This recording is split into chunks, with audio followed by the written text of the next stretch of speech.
Enggak dok, kita cek dulu soundnya di sana. Nah, Tes. Tadi dokter udah kesana tuh Pak? Iya, saya barusan ke atas loh. Tutup. Lupa bilang Oh, kayaknya. iya. Emang juga nggak ada bilang kayaknya. Oh, ini lebih jelas nih. Harus memang dekat ya. Oh. Tes. Ya. Cek, mohon komentarnya gimana suaranya ya. Cek, suaranya gimana?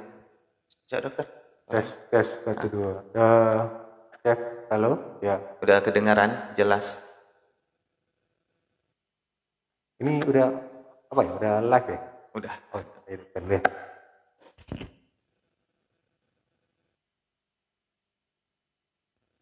Halo, gimana suaranya? Udah jelas?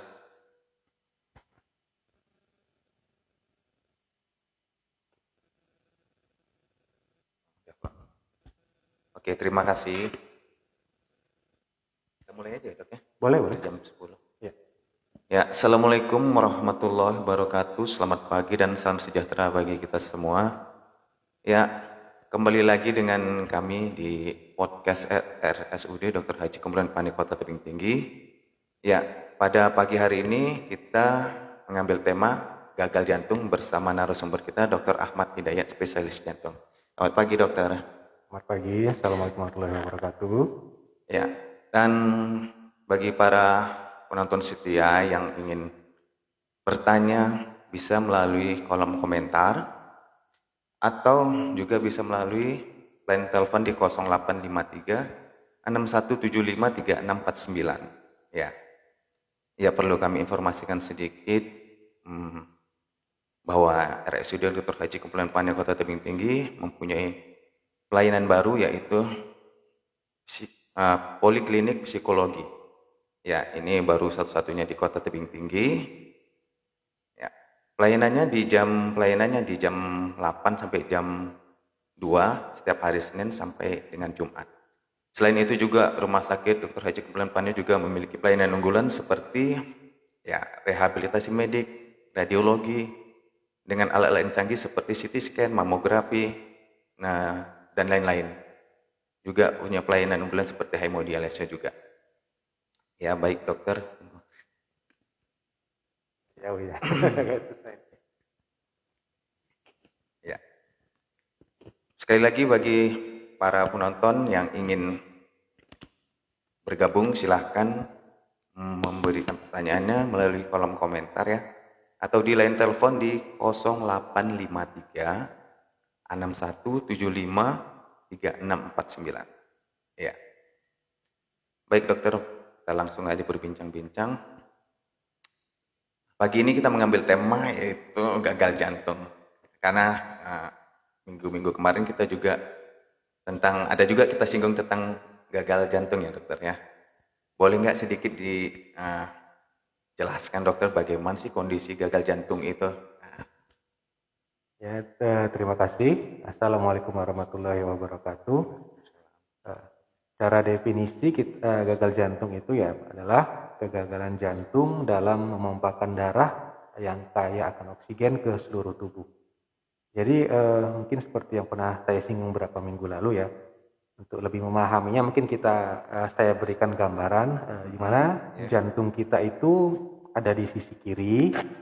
Ada 4 ruangan, 2 di kanan dan 2 di kiri. Ya, jantungnya satu, bukan berarti di kiri kanan, tapi ada di 2 sisi kiri, sisi kanan. Mungkin kalau anak SMP, SMA mungkin pernah ya belajar ya. Jantung dari darah dari jantung kanan akan masuk ke paru, nanti dari paru itu akan mengalami pertukaran yang tadinya rendah oksigen menjadi ke oksigen, lalu dari paru-paru dia akan masuk ke jantung kiri. Nah, dari jantung kiri ini dia akan dipompakan ke seluruh tubuh. Nah, gagal jantung ini sebenarnya banyak. Simpelnya satu bisa karena kegagalan pompa jantung terutama yang jantung kiri untuk memompakan darah ke seluruh tubuh. Yang kedua atau adanya kegagalan darah masuk dari satu ruang ke ruang lainnya, itu terutama di jantung kiri. Itu gambaran mudahnya. Kalau pembagiannya banyak sekali ya sebenarnya ya. Itu kalau secara gampang ada namanya fungsi sistolik dan diastolik ya. Lalu kalau di jantung itu kan dia ada otot jantung, lalu antara satu ruang ke ruang lainnya itu dipisahkan oleh ada katup. Kalau kita bahasa gampangnya ada pintunya. Nah, kalau pintu ini terganggu, apakah dia gagal membuka sempurna, artinya menyempit, atau gagal menutup sempurna, artinya katupnya longgar, itu juga bisa bikin gagal jantung. Lalu yang paling sering yang tadi kegagalan pompa itu biasanya karena pelemahan otot jantung di jantung kiri. Itu biasanya karena penyakit jantung koroner yang tidak diobati atau adanya kelainan-kelainan jantung, misalnya karena alkohol dan lain atau narkoba dan lain sebagainya, atau juga karena penebalan otot jantung sehingga darah dari satu ruang, yaitu dari kalau kita dulu mungkin pelajar SMP atau SMA ada yang namanya serambi.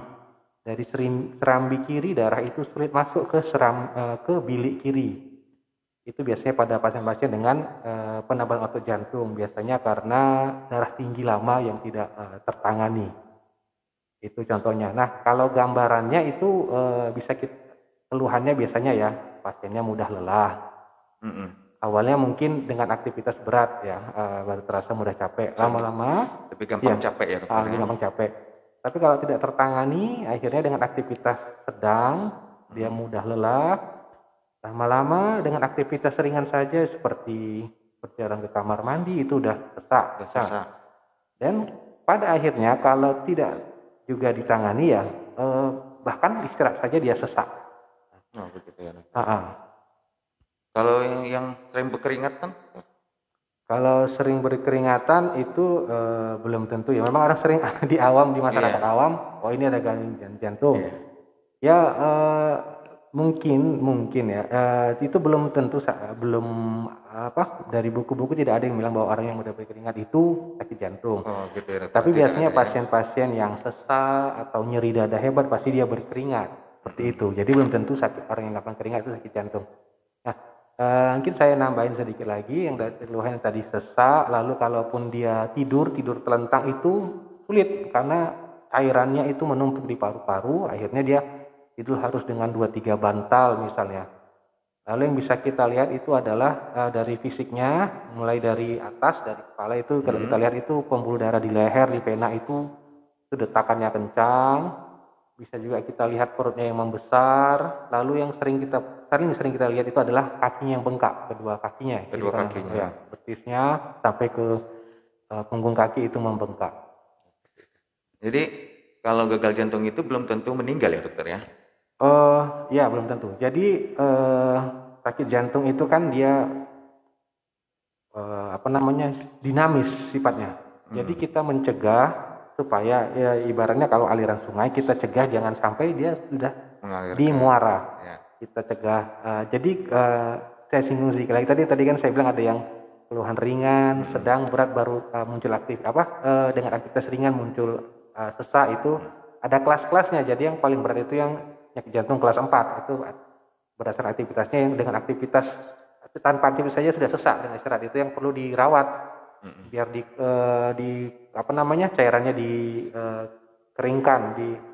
Nah, kita harapannya adalah supaya pasien yang tadi awalnya misalnya fungsionalnya ke kelas 4 yang berat, kita harapkan dengan pemberian obat-obatan itu pasien menjadi kelas 1 atau 2. Jadi pasien bisa hidup mandiri.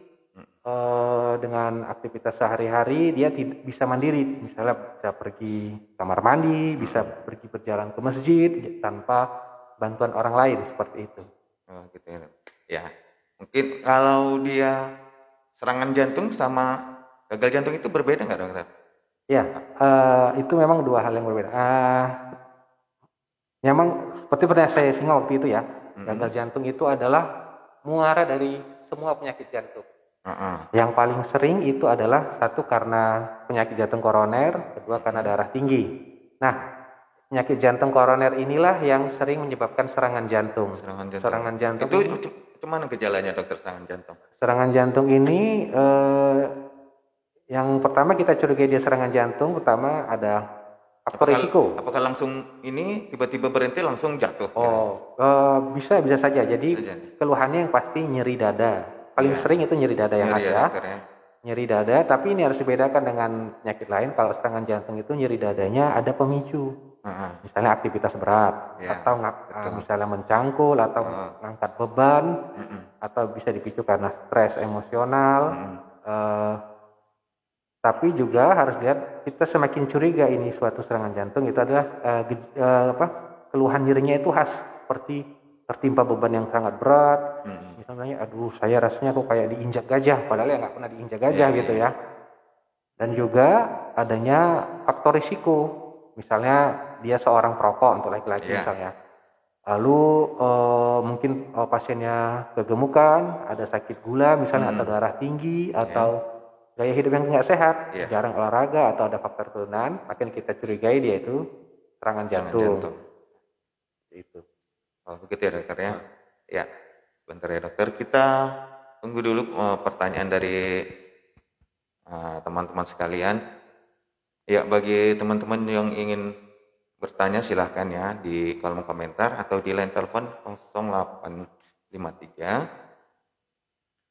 6175 3649. Ya, akan dijawab langsung sama dokternya. Ya. Dan jangan lupa juga untuk mengunjungi Rumah Sakit Umum Dr. Haji Purban Kota Tebing Tinggi. Ada juga pelayanan baru kita, yaitu Poliklinik Psikologi, yang salah satunya ada di Kota Tebing Tinggi.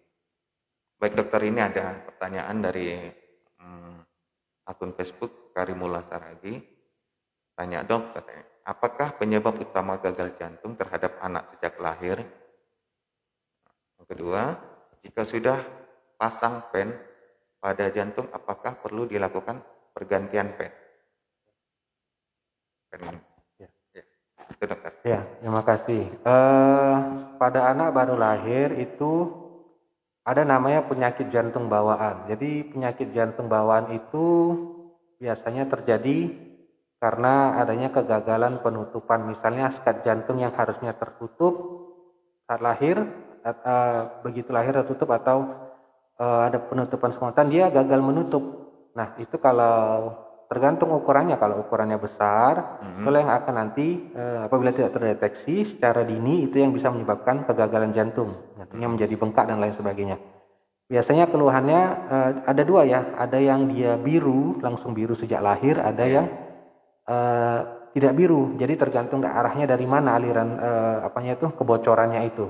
Nah biasanya keluhannya adalah misalnya kalau dengan aktivitas mudah lelah, si anak dia akan dalam posisi jongkok untuk menghilangkan sesaknya, ataupun kalau sesak menjadi biru di kukunya, di bibirnya. Lalu kalau dibandingkan dengan teman seusianya, dia biasanya tumbuh kembangnya lebih lambat, lebih kecil, dan sering infeksi saluran napas bagian atas seperti batuk itu berulang. Lalu yang tadi masalah pen, kalau setahu saya pen itu mungkin hubungannya dengan ini kali ya, operasi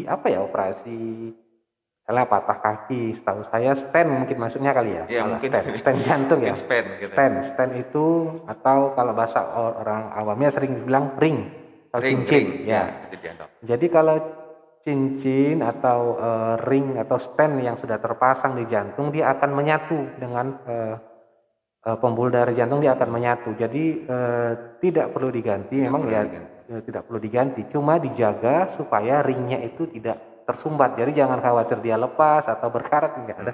Cuma yang kita khawatirkan adalah yang awalnya tadi sumbatannya hilang karena misalnya kita tidak rutin makan obat, atau pola hidupnya tidak dijaga, misalnya masih merokok, makanannya masih tinggi lemak dan lain sebagainya. Atau misalnya dia punya sakit gula yang nggak terkontrol, jadi risiko ringnya itu atau stent mungkin ya, stentnya itu tersumbat lagi. Kita ketahui itu, kita curigai apabila misalnya yang keluhan awalnya nyeri dada, setelah dipasang stent nyerinya berkurang, hilang, tapi muncul lagi nyerinya.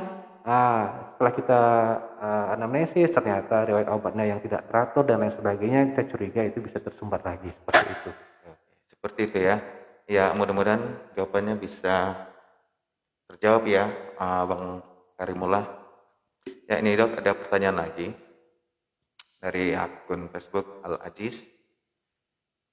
Apakah mendengarkan petir atau suara yang kuat selalu terkejut bisa mengakibatkan sakit serangan jantung? Berarti mungkin terkejut ya gitu dokter, terus tiba-tiba ini gitu jatuh ya. Gimana dokter? Ya, memang ada beberapa hal seperti yang paling sering itu orang-orang yang misalnya dia ada riwayat sakit jantung, pada awalnya udah ada sumbatan, lalu misalnya mendengar berita buruk gitu ya, atau misalnya habis ngedan, tuh sering kejadian orang habis ngedan itu kuat, membuat jantung tiba-tiba bekerja keras ya. Nah, hal seperti ini saya rasa bisa kita hindari atau bisa kita kurangi kejadiannya. Salah satunya adalah dengan rutin berolahraga. Jadi orang-orang yang rutin berolahraga itu pembuluh darahnya menjadi lebih besar, dia akan terbentuk jalan-jalan kecil, pembuluh darah kecil yang halus-halus. Jadi nanti dia akan seperti jalan bypass. Jadi yang ada depan sumbatan dia akan memutar ke tempat lain. Nah, salah satunya itu adalah dengan rajin berolahraga. Jadi orang-orang yang rutin berolahraga itu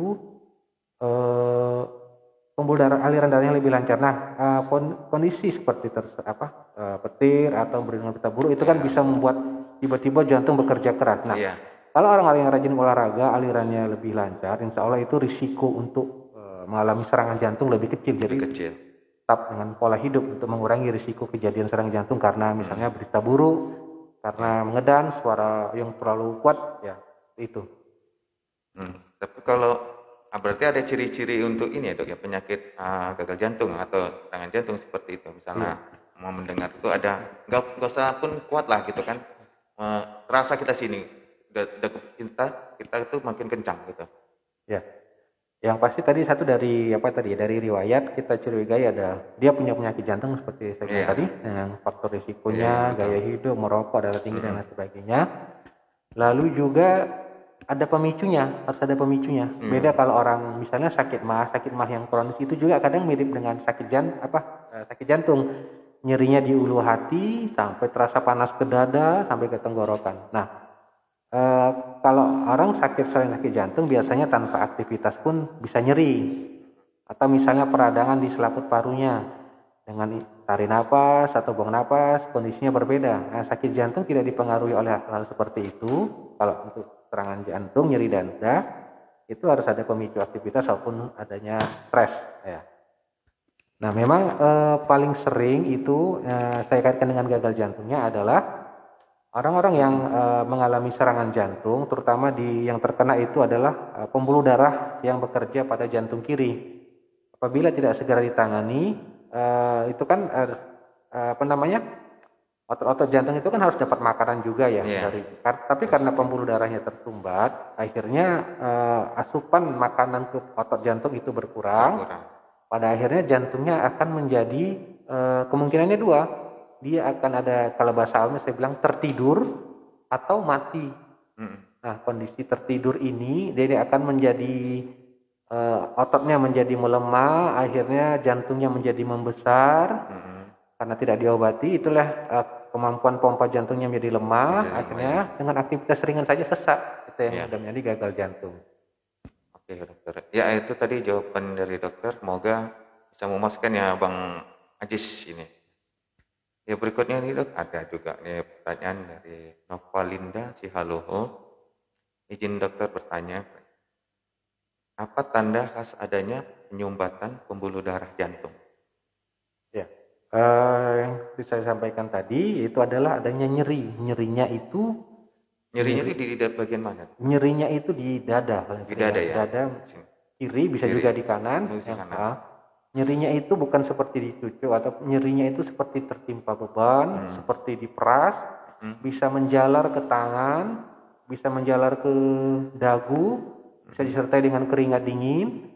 Biasanya kalau masih ringan dengan istirahat dia akan hilang, atau dengan pemberian obat, ada yang namanya obat nitrat, itu dia akan hilang nyerinya. Nah, itu yang khas. Tapi ada orang-orang tertentu yang gejalanya tidak khas, ini yang sering miss atau tidak ketahuan. Misalnya orang-orang dengan sakit gula, perempuan, usia tua, atau ada gangguan ginjal, mungkin keluhannya nggak nyeri, sesak napas, atau keluhannya seperti leher tercekik, atau yang sering itu kadang kalau di masyarakat awam mungkin kita bilang, oh ibu Anu kemarin dibawa ke UGD, meninggal di UGD, sakit apa? Sakit lambung. Jadi nggak ada orang sakit mah meninggal mendadak. Iya. Ya, bilang, ya angin duduk ada yang meninggal, enggak, serangan jantung. Pasti ada pemicu yang lain ya dokter. Iya.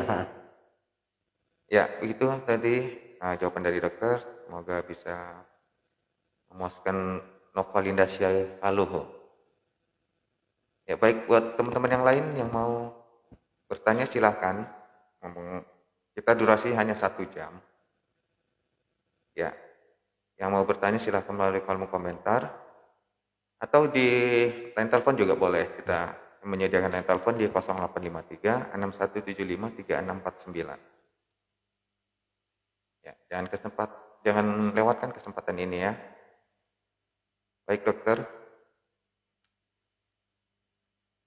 Apakah gagal jantung bisa sembuh total, dokter? Ya, ada memang kan orang mungkin masyarakat sebagian besar sudah tahu ya bahwa pengobatan jantung itu adalah seumur hidup. Ada sekarang teori terbaru bahwa gagal jantung itu bisa reverse, artinya bisa sembuh total. Dan memang ada kasus-kasus tertentu yang saya sendiri sudah mengalaminya, merawat pasien yang awalnya jantungnya yang dari awalnya lemah, membesar setelah kita obati itu dengan catatan bahwa memang otot jantungnya itu belum mati. Artinya dia, tadi saya bilang tadi, tertidur. Kita optimalkan obat-obatannya, kita maksimalkan obatannya, ternyata jantungnya kembali normal, ukurannya menjadi normal, sesaknya, keluhannya berkurang atau hilang, tapi dengan catatan obatnya tidak boleh putus. Kalau nanti putus obatnya, balik lagi. Nah, tapi ada juga yang memang, ini memang unik ya, ada namanya penyakit jantung di sekitar kehamilan. Itu biasanya kejadiannya di trimester akhir, terutama di bulan terakhir kehamilan.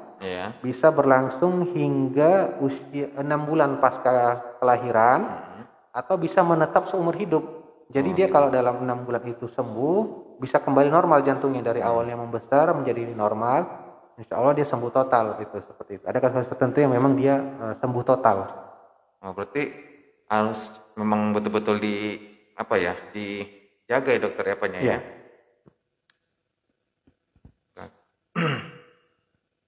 Ya, berikutnya dokter, apakah faktor genetika bisa menurunkan penyakit jantung? Iya, memang salah satu faktor risiko adalah faktor keturunan atau genetik. Ini kuat sekali ya. Banyak orang-orang yang gaya hidupnya bagus, tidak merokok, kolesterolnya bagus, tapi ternyata ada faktor keturunan, misalnya keturunan serangan jantung di keluarganya, akhirnya ya kena juga bisa. Tergenetiknya sangat kuat. Gitu ya dokter ya, berarti ada juga dokter berarti bisa kuat sekali.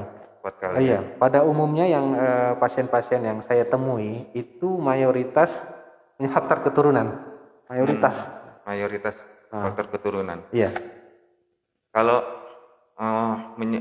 tadi kan dokter bilang tadi menyembuhkan, ada yang pernah menyembuhkan yang dari gagal jantung itu bisa sembuh total. Apakah itu memang ada pakai terapi juga dokter? Iya, dengan obat-obatan. Selain obat-obatan dokter, terapi ini olahraga memang kalau olahraga dia hanya memperbaiki sirkulasi, tapi tidak akan misalnya jantungnya dari besar menjadi kecil dengan olahraga, enggak. Jadi harus dengan obat. Jadi obat-obat itu ada yang memiliki efek anti remodeling, artinya dia mencegah jantung itu berubah menjadi makin besar, makin lemah. Itu obat jantungnya diminum terus. Berarti memang ini ya dokter ya, obat memang Jadi kalau setelah sembuh total, apa kita nggak minum obat lagi ya dokter? Pada pasien-pasien dengan penyakit jantung, selain karena penyakit jantung karena kehamilan ya, pada penyakit jantung karena kehamilan bisa kita stop obatnya. kita observasi kalau memang setelah dengan stop obat tidak jantungnya tidak mengalami perburukan, ya kita stop obatnya. Tapi kalau untuk kasus lain, selain karena masalah kehamilan tadi, itu obatnya seumur hidup. Karena kalau nanti kita stop, itu risiko jantungnya balik lagi ke kondisi awal, lemah lagi dia. Jadi obatnya jadi obat-obat ini sudah diteliti skala besar, ribuan orang, dan kita berkiblat ke Eropa dan Amerika karena mereka yang sudah meneliti ini. Dan obat-obat ini yang digunakan ini terutama pada pasien dengan kelemahan pompa jantung itu memang meningkatkan harapan hidup, meningkatkan kualitas hidup, mencegah daripada kecacatan, dengan syarat obatnya diminum sepanjang umur, sepanjang hayat. Gitu ya. Jadi dok, misalnya bisa nggak kita lihat ciri-ciri orang punya penyakit jantung dok? Misalnya saya, bisa nggak dokter lihat saya punya penyakit jantung nggak? Dan fisiknya dari luar. Yang kita fokuskan ke gagal jantungnya ya berarti ya. Yang seperti tadi ada faktor risiko, yang tadi saya bilang tadi ada keluhan, mudah lelah. Lalu kita lihat dari pemeriksaan fisik, yang tadi pembuluh darah di venanya sangat kencang kontraksinya, lalu bisa di keluhannya. Tapi ini tidak harus selalu ada semuanya ya. Lalu dari pemeriksaan dari suara jantung ada suara-suara yang tidak normal, ada suara-suara tambahan namanya. Lalu dari pemeriksaan di perut bisa kita lihat ternyata misalnya livernya bergeser ke bawah karena ada penekanan di pembuluh darahnya yang melebar. Bisa juga dari perutnya ternyata cairannya bertambah, berat badan bertambah lebih dari 6 kilo dalam beberapa minggu. Lalu misalnya dari kakinya bengkak-bengkak. Nah, lalu setelah itu kita lanjutkan pemeriksaan dari rekam jantung. Dari rekam jantung bisa normal, bisa ada gambaran kelainan irama ataupun misalnya pembesaran jantung. Nah, lalu selanjutnya kita foto dada. Dari foto dada ini bisa kita lihat, kita curiga dari pemeriksaan tadi kan, kita pakai stetoskop, ini ada kelainan suara jantung, ini curiga ada kebocoran atau ini mungkin salahnya adalah penyumbatan. Dari rekaman jantung bisa normal, bisa juga ada kelainan. Lalu kita foto. Setelah foto ternyata fotonya bengkak misalnya, bisa juga normal. Nah, yang terakhir adalah kita lakukan pemeriksaan ekokardiografi atau USG jantung. Dari situ nanti bisa kelihatan ruang jantungnya misalnya menebal atau ruangan jantungnya melebar. Lalu kita lihat juga apakah katup-katup atau pintunya tadi longgar atau malah menyempit. Dari pompanya ternyata ada gangguan juga. Nah, dari sini kita tegakkan, oh ini jenis gagal jantung yang karena ini. Yang karena ini itu dari terakhir dari USG jantung, dari ekokardiografi. Harus dicek dulu dokter ya periksa ya. Tapi semuanya tadi kita arahkan ke sana apabila mulai dari riwayatnya, dari keluhannya, dari pemeriksaan badan, terakhir pemeriksaan lanjutan tadi dengan ekokardiografi. Oke, baik teman-teman sekalian yang ingin bertanya, dipersilahkan untuk bertanya melalui kolom komentar atau di line telepon di 085361753649. Ya, informasi sejenak bahwa Rumah Sakit Dr. Haji Kemuliaan Pani Kota Tebing Tinggi juga baru setahun ini memiliki pelayanan baru, yaitu poliklinik psikologis. Ya, poli ini baru salah satunya di Kota Tebing Tinggi, dengan psikolog kita itu Halimatus Sa'diyah. Juga ada beberapa pelayanan unggulan seperti rehabilitasi medik dengan alat terapi yang canggih, juga radiologi. Nah, saat ini kita punya CT scan, mamografi, dan lain-lain yang alatnya super canggih. Juga hemodialisa. Jangan lupa kita tetap masih menerima pertanyaan di kolom komentar ya. Jadi dok, tips agar jantung kita berfungsi maksimal itu gimana dok? Ya, yang pertama adalah pasti gaya hidup ya. Gaya hidup. Nah, yang paling sering kan memang kejadian penyakit jantung di Indonesia itu dan juga di dunia adalah penyakit jantung koroner, yaitu karena penyumbatan jantung tadi. Yang kedua adalah darah tinggi. Darah tinggi ini bisa memicu juga penyakit jantung koroner, bisa juga memicu stroke dan lain sebagainya. Nah, pasti gaya hidup pertama, aktivitas fisik. mungkin sekarang lagi ngetren itu ya 10.000 langkah per hari. Oh iya, Ya, jalan kaki itu. ya intinya usahakanlah olahraga minimal 4 kali seminggu dengan intensitas sekitar 30 menit. Kalau memang bisa sangkupnya awalnya jalan cepat ya jalan cepat, lalu nanti kalau bisa pelan-pelan dengan lari atau jogging atau bersepeda, terserah yang mana. Jadi harus dibedakan ini dengan olahraga dengan pekerjaan rumah. Pekerjaan rumah kan saya udah olahraga. Nah, bedanya adalah kalau olahraga itu ada waktunya yang senggang, memang tidak ada tekanan. Kalau kerja kan kita ada tekanan gitu ya. Nah, yang kedua dari makanannya ya pasti udah tahu ya, yang tinggi serat, rendah lemak, atau biasa orang bilang itu diet Mediterania. Diet Mediterania itu ya negara-negara di sepanjang Laut Mediterania seperti Italia, Prancis dan lain sebagainya. Jadi yang mereka itu lebih banyak konsumsi ikan, daging merah itu dikurangi, banyak makan sayur-sayuran hijau, gandum ataupun kacang. Lalu yang berikutnya adalah rutin, apalagi kalau udah usia 30-an ya, cek kesehatan berkala, kurangi stres, dan juga tadi untuk makanan tadi ya sebisa mungkin ya makanan-makanan yang banyak pengawetnya itu dikurangi juga ya. Dan juga rutin memeriksakan tekanan darah. Karena paling sering saya temui ya di poliklinik itu pasien-pasien datang sudah pasien darah tinggi datang sudah jatuh ke kondisi gagal jantung, sudah keluhan sesak, sudah dari pesan ekokardiografi jantungnya sudah menebal, sering terlambat memang. Saya perhatikan. Itu ya dokter tipsnya ya. Ya. Jadi dok, kalau perokok, apakah perokok itu faktor terbesar dalam seseorang menderita penyakit jantung? Ya, jadi faktor risiko itu ada yang bisa diubah dan tidak bisa diubah. Yang selama ini pernah dokter tangani? Pada umumnya yang laki-laki ya, dari itu ada perokok. Itu karena kan rokok itu kan dia akan menyebabkan plak-plak di pembuluh darah. Ya, meninggalkan plak dia. Iya. Rokok nggak hanya ke jantung ya, ke paru, kanker. Ya. Kalau iklannya banyak itu yang merokok dapat menyebabkan. Nah itu banyak. Menyebabkan beberapa penyakit. Iya. Dan itu emang sudah fix ya mas. Iya ya. yang nggak merokok aja bisa kena ya dok ya. Iya. Yang merokok. Gitu. Yang katanya sih saya pernah dengar, yang saya pernah baca juga. Memang dari beberapa orang juga katakan bahwa perokok pasif itu lebih berbahaya. Nah itu. Daripada perokok aktif. Karena asapnya kita udah ini ya. Kalau yang aktif kan dihirup, sebagian dikeluarkan ya. Yang pasif ya dihirup semuanya itu. Semua.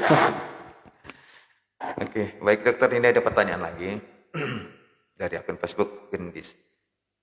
Izin dok, kalau tidur miring ke kiri terkadang ada rasa sesak.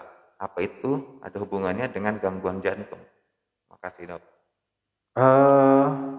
Bisa jadi, tapi belum pasti juga ya. Memang kalau organ jantung kita kan di kiri, begitu di kiri posisinya kan berarti beban itu menjadi lebih besar di jantung karena akan mengalir pembuluh darah, cairan itu lebih banyak yang masuk ke jantung. Makanya seperti saya bilang tadi, dia tidak bisa tegak. Jadi gagal jantung itu dia kumpulan gejala, bukan hanya satu gejala, kumpulan gejala. Gitu, tapi tidak harus hadir semuanya. Tapi bukan berarti hanya ada satu gejala gitu. Ya. Harus dilihat juga tadi faktor risikonya, adakah dia darah tinggi misalnya, atau dia perokok, atau keluarganya ada sakit jantung. Lalu lihat dari faktor usia, usianya berapa. Lihat juga keluhan lainnya, apakah dia mudah capek, misalnya naik satu lantai mudah capek, atau ada keluhan nyeri dada dan lain sebagainya. Jadi tidak bisa kita tegakkan hanya dari satu keluhan saja.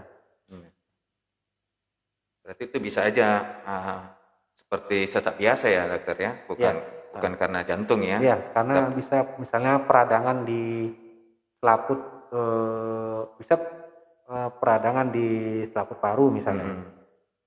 Ya, itu tadi jawaban dokter buatnya akun Facebook Gendis ya. Ya, ada lagi yang mau bertanya silahkan di kolom komentar ya. Ya.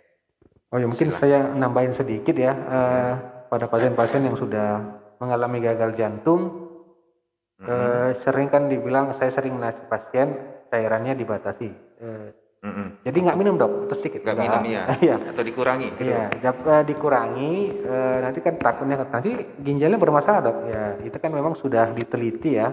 Untuk masyarakat Indonesia itu cukup 900 cc sampai 1200 atau 1,2 liter. Kalau untuk orang luar negeri, orang Kaukasoid memang bisa sampai 1,5 liter. Karena nanti kalau cairan terlalu banyak, akhirnya jantung bekerja lebih berat. Karena jantung akhirnya nanti tidak mampu memompa lebih berat, cairan itu kan naik dari bawah ke atas. Itu bisa menumpuk di bawah, di pembuluh darah bawah maupun di ginjal menumpuk. Akhirnya ginjal bekerja terlalu berat. Itu menyebabkan bengkak-bengkak itu dok? Ya, artinya. Makanya kita batasi cairan cukup 900 sampai 1,2 liter per hari. Itu udah semua, itu biasa saya bilang sama kuah sayurnya misalnya. Jadi nggak masalah. Sering pasien nanya, boleh minum air dingin? Nggak masalah. Mau air dingin, mau air panas, yang penting totalnya segitu. Iya, iya memang banyak sih orang yang takut nggak minum ginjalnya kena kan gitu ya dok. Ya izin dok mau tanya, ini ada lagi dok pertanyaan. Izin dok mau tanya dari akun Facebook Nasution, T Nasution. Kalau penderita jantung dan pakai ring, apakah bisa divaksin? Ya, memang banyak itu pasien yang datang ke di poliklinik, dok saya nggak dikasih vaksin sama dari pihak puskesmas atau apa gitu, karena belum ada asesmen dari dokter jantung, karena saya udah pasang ring. Jadi dari Persatuan Jantung, dari PERKI itu mengizinkan, bahkan ya kita dokter jantung dalam tanda kutip mengharuskan pasien-pasien jantung itu untuk vaksin selama kondisinya stabil. Jadi pasien-pasien yang sudah pasang ring minimal 1 bulan setelah pasang dan tidak ada keluhan yang bermakna, nyeri dada misalnya dengan nyeri hebat atau sesak hebat, itu boleh vaksin. Apalagi yang pasien sudah tahunan pasang ring, makan obatnya teratur, aktivitas sehari-hari dalam artian aktivitas ringan ataupun aktivitas sedang itu nggak ada keluhan, boleh vaksin dan sangat dianjurkan. Jadi dengan meminta surat dari dokter ya, surat pengantar kita bawa biasanya kan itu di surat untuk kontrol itu saya tulis kondisi gitu. Stabil ini boleh vaksin. Dengan membawa itu aja dokter ya, bukti itu aja ada bisa vaksinnya. Ya mungkin seperti itu jawaban dari dokter buat Nasution. Ya buat teman-teman yang lain silakan untuk bertanya. Ya kita hari ini dengan tema gagal jantung. Mungkin bisa juga bertanya di luar tema. Mungkin dokter bisa menjawabnya. Ya jangan lupa ya buat teman-teman sekalian bertanya melalui kolom komentar atau di line telepon 0853 6175 3649. Oke. Jadi dok, misalnya kan dok, misalnya saya ini tidak punya riwayat jantung. Bukan nggak punya, mungkin karena belum ada memeriksakan gitu. Anggap aja saya nggak punya apa. Tapi tiba-tiba di usia berapa kira-kira saya kena sakit jantung gitu dok? Yang betul-betul sehat lah dok, dari sekitar umur sekarang umur saya 40. Kalau kita mengacu kepada data, memang kan paling lengkap memang data dari Eropa ya, kita kan mengacu pada Eropa. Kalau dulu saya belajar masih pendidikan itu laki-laki ini risiko untuk mengalami serangan jantung ya. Serangan jantung itu usia 40-an itu udah berisiko. Wow. Nah, 40-an ke atas. Pada perempuan itu yang melindungi dia adalah hormon menstruasinya itu. Nah, begitu perempuan sudah nggak menstruasi lagi, dia di atas 50-an, nah dia berisiko untuk mengalami serangan jantung. Tapi yang sering juga saya temui, banyak juga saya temui usia 30-an itu udah banyak yang mengalami serangan jantung ataupun sudah komplikasinya jatuh ke gagal jantung. Ternyata ya misalnya dia ada diabetes mellitus yang tipe 1 misalnya, yang dari kecil dia udah mengalami diabetes mellitus, atau kolesterolnya yang tinggi, memang gaya hidup ya, makannya nggak teratur, lalu dia misalnya ada juga itu yang kegemukan, itu ada beberapa kejadian. Jadi sekarang saya perhatikan trennya itu semakin mudah untuk mengalami masalah penyakit jantung. Jadi memang tadi rutin memeriksakan kesehatan, rutin berolahraga, ya pola makannya dijaga sejak dini. Karena kita semakin bertambah usia, itu plak-plak itu yang paling sering ya, plak-plak itu akan menempel di pembuluh darah menyebabkan penyakit jantung koroner, satu. Lalu yang kedua, semakin bertambah usia, pembuluh darah kita elastisitasnya semakin berkurang. Jadi dia semakin rigid, menyebabkan tekanannya semakin tinggi, sehingga menyebabkan tekanan darah tinggi. Makanya sering orang juga usia tua baru muncul tuh darah tingginya. Nah yang ketiga, itu kan ada suatu sistem. Jadi antara jantung dan ginjal itu kaitannya erat. Nah sistem di ginjal juga itu akan kemampuannya berkurang semakin tambahnya usia. Jadi akan semakin memperberat penyakit jantung dan bisa berkomplikasi menjadi penyakit ginjal ataupun sebaliknya. Oleh karena itu ya sejak dini usahakan biasakan untuk berolahraga. Olahraga yang ringan ya dokter? Kalau memang bisanya ringan. Cuma kalau memang kalau bisa dengan yang berat, maksudnya ada peningkatan. Ya, dari ringan, sedang, berat. Gitu. Dan yang lebih dianjurkan itu adalah dengan, apalagi yang udah usia 40-an ke atas gitu ya, yang sifatnya kontinu, bukan yang sifatnya kompetitif. Kompetitif misalnya sepak bola, badminton. Kalau memang dirasa tidak ada keluhan, tidak ada faktor risiko, oke. Cuma pasien orang-orang yang punya faktor risiko, ditambah pula emang nggak pernah olahraga, tiba-tiba diajak main bola serangan jantung, itu berapa kali kejadian ada itu. Ya, baik. Kalau di tebing tinggi dokter, di tebing tinggi ini kan dokter kan banyak sini masuk rumah sakit juga kan. Kira-kira faktor terbesar orang terserang penyakit jantung itu apa dokter? Kalau di tebing tinggi? Yang sering saya lihat ya serangan jantung ya. Sebenarnya mungkin belum ada saya data gitu, belum ada data statistika. Nah yang saya temui itu umumnya sama dengan yang saya baca di buku. Apa itu dokter?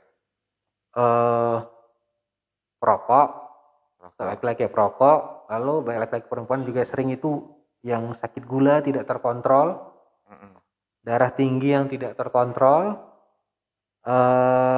lalu banyak juga itu yang kolesterolnya yang tinggi sama kegemukan. Yang ini yang paling sering. Atau pasien-pasien yang memang tadi saya bilang sudah tahu ada sakitnya, tidak kontrol, lebih mohon maaf, kadang ya lebih percaya obat-obat herbal itu. Nanti datangnya ke rumah sakit sudah sesak, sudah nyeri, ya seperti itu. Mungkin juga saya menyangkut sedikit dengan ini kan memang pandemi ya sudah mulai berkurang ya, moga-moga hilang gitu ya. Amin. Amin. Nah, yang salah satu faktor risiko memperberat orang terkena COVID, kalaupun sudah kena itu kondisinya berat, itu ada satu ini, gagal jantung. Jadi orang yang punya sakit jantung kena COVID makin cepat. COVID-nya makin berat, gagal jantungnya makin berat. Atau dia awalnya tidak punya sakit jantung, tidak punya, tapi karena kena COVID ini kuman-kumannya atau istilah bilang racunnya itu bisa merusak otot jantung, akhirnya menyebabkan kegagalan jantung juga. Oh gitu ya dokter. Ya. Berarti COVID itu bisa menyebabkan gagal jantung gitu. Iya. Ya. Padahal dia nggak punya riwayat jantung ya? Iya, bisa. Harapannya yang seperti ini kan bisa sembuh lagi jantungnya. Memang saya perhatikan ada yang awalnya jantungnya membengkak, setelah sembuh COVID-nya kita periksa, kita kontrol ke poli, insya Allah jantungnya baik lagi gitu. Baik. Oh ada yang sembuh ya dok ya? Kalau udah masuk ke jantung bisa sembuh itu? Ya, ini beberapa kasus COVID saya temui seperti itu, yang di foto jantungnya bengkak, setelah sembuh kontrol ke poliklinik, kita periksa lagi, kita USG jantungnya normal. Tapi kalau yang memang pada dasarnya udah ada sakit jantungnya, ya biasanya tetap jantungnya tetap nggak balik lagi normal gitu. Jadi ngeri sekali COVID ini pada gagal jantung. Ya baik. Ya ada yang mau bertanya lagi? Silakan ya di kolom komentar. Kalau makanan yang khusus lah Dok, yang membuat pemicu orang jadi penyakit jantung itu ada nggak Dok? Makanan khusus. Makanan ya. Terutama makanan ini pengaruhnya ke itu tadi ya. Ya kayak penyakit yang jantung. mengandung kolesterol Iya, gitu. yang paling terutama itu ya, yang makanan ini pengaruhnya ke penyakit jantung koroner, ke darah tinggi yang paling terutama ya. Dan itu memicu ke jantung. Iya, kedua hal ini menyebabkan kegagalan jantung. Nah, yang seperti saya bilang tadi yang diet Mediterania. Jadi mereka itu lebih suka makan ikan, terutama ikan laut karena ada kandungan omega 3-nya tadi ya. Lalu mengurangi konsumsi daging-daging merah, lebih banyak makan sayur, dan mereka umumnya itu seperti ikannya atau lauk-lauknya itu direbus, jarang yang menggunakan minyak. Walaupun minyak pakai minyak zaitun kalau saya baca seperti itu ya. Dan sayur-sayuran. Kalau kita kan ya mohon maaf sekarang kan mudah sekali kita ya mungkin sibuk gitu kan, nggak masak ya beli di luar, ataupun begitu banyak junk food yang ya makanan instan ya dokter ya. Iya, jadi yang instan-instan itu kan, yang enak-enak itu kan berarti ada pengawetnya, pengawetnya garam. Garamnya ini yang tinggi inilah yang bisa menyebabkan peningkatan tekanan darah, terganggu fungsi ginjal, pada akhirnya menyebabkan kegagalan jantung. Oke, baik semua teman-teman, ada lagi yang mau bertanya? Kita masih ada durasi bagi berapa menit lagi ya? 10 menit lagi. Kerasa ya? Ya, 10 menit lagi. Dipersilakan yang mau bertanya di kolom komentar atau di line telepon 0853 6175 3649 ya. Kalau ini Dok, kalau orang diet, kan sekarang kan lagi tren ini Dok, orang diet apa itu berisiko nggak dia untuk orang terkena penyakit jantung padahal dia sehat gitu, nggak ada penyakit jantung, atau memang belum diperiksa lah, terus tiba-tiba dia diet, terus tiba-tiba meninggal gitu karena dia, tapi dietnya berhasil gitu. Ya. Diet intinya emang makanan yang kita konsumsi itu emang harus ada kandungan karbohidratnya, harus ada lemaknya ada, karena yang menyusun sel-sel tubuh kita itu adalah lemak salah satunya. Proteinnya ada, cuma kadarnya diatur. Yang meninggal karena apa? Bisa jadi satu karena aktivitas yang meninggal itu mungkin bukan karena dietnya ya, mungkin karena aktivitasnya yang terlalu berat, yang melebihi kapasitas. Misalnya, makanya itu ada namanya pemeriksaan kapasitas fungsional.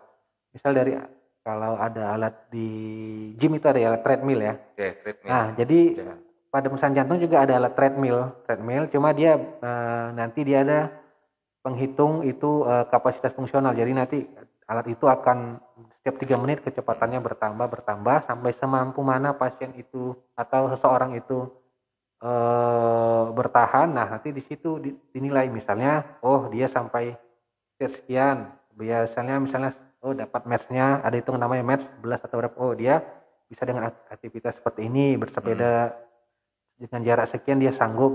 Jadi tidak bisa kita samakan antara si A dengan si B, kita kasih aktivitas yang sama beratnya, hasilnya bisa berbeda. Iya, gitu ya dokter ya. Iya. Oke Dok, mungkin karena nggak ada lagi yang bertanya. Iya. Sedikit lagi dok, tips hidup sehat Dok agar jantung kita terjaga dengan baik. Nah, gimana tuh Dok? Oh ya, dulu kemarin ada saya bilang itu ya, sehat. Sehat itu yang seimbangkan gizi, S-nya seimbangkan gizi, E-nya enyahkan rokok, H-nya hindari stres, A-nya itu awasi tekanan darah, T-nya teratur berolahraga. Ya. Jadi itu yang gampang ingat hidup sehat, ingat sehat. Ya. Apa tadi Dok? Seimbangkan gizi. Enyahkan rokok, rokok ini luar biasa ya. Hindari stres. Jadi hindari stres ya, kalau kita yang orang beriman ya banyak ibadah, atau juga dengan menghindari stres salah satunya tadi dengan T-nya itu teratur berolahraga. Lalu A-nya itu awasi tekanan darah. Jadi kita rutin kontrol tekanan darah. Sebenarnya nggak hanya tekanan darah sih, kita periksa misalnya kadar kolesterol per 3 atau 6 bulan. Kalau kita yang punya di keluarga riwayat darah tinggi itu ada punya riwayat gula di keluarga, sebaiknya cek kadar gula juga. Sama yang terakhir adalah orang-orang yang memang sudah ada keluhan, sebaiknya periksakan ke dokter pertama ke dokter spesialis ya. Apalagi pasien-pasien yang sudah biasa minum obat, apalagi di masa sebelum COVID sudah rutin minum obat, sebaiknya jangan sungkan untuk berobat ke rumah sakit. Ini kan kasus sudah mulai turun. Saya perhatikan juga pasien-pasien yang sudah lama nggak muncul di rumah sakit, di tempat lain muncul lagi. Saya tanya, Bapak kenapa nggak datang? Saya takut COVID, Dok. Nah, terus obatnya gimana? Obatnya saya nggak bisa putus obat, Dok. Jadi saya beli sendiri katanya gitu. Jadi kalau saya nggak makan obat jantung, Dok, saya sesak. Nah, terus kenapa nggak berobat? Takut, Dok. Jadi saya beli sendiri aja gitu. Langkah baiknya tetap kontrol karena obat-obatan jantung ini sifatnya dinamis. Kalau masih ada keluhan, mungkin obatnya kita tambah dosisnya, kita tambah jenisnya, atau misalnya kita kurangi obatnya. Itu. Mungkin itu aja pesan dari saya. Oke, baik. Rekan-rekan sekalian, teman-teman sekalian, itulah bincang-bincang kita pada pagi hari ini. Semoga bermanfaat bagi kita semua ya, Dok. Ya, pokoknya ingat tadi sehat, tadi imbangi gizi, enyahkan rokok, hindari stres, atasi tekanan darah, juga teratur berolahraga. Mungkin itu tips dari dokter agar jantung dan hidup kita sehat. Ya, oke, baik teman-teman semua, terima kasih yang telah bergabung. Sekali lagi, pokoknya kita akan mengadakan kegiatan ini rutin setiap minggunya dengan narasumber berbeda. Oke, ya Dok, terima kasih ya Dok ya pagi ini. Terima kasih. Ya, terima kasih semua teman-teman. Assalamualaikum warahmatullahi wabarakatuh. Waalaikumsalam warahmatullahi wabarakatuh.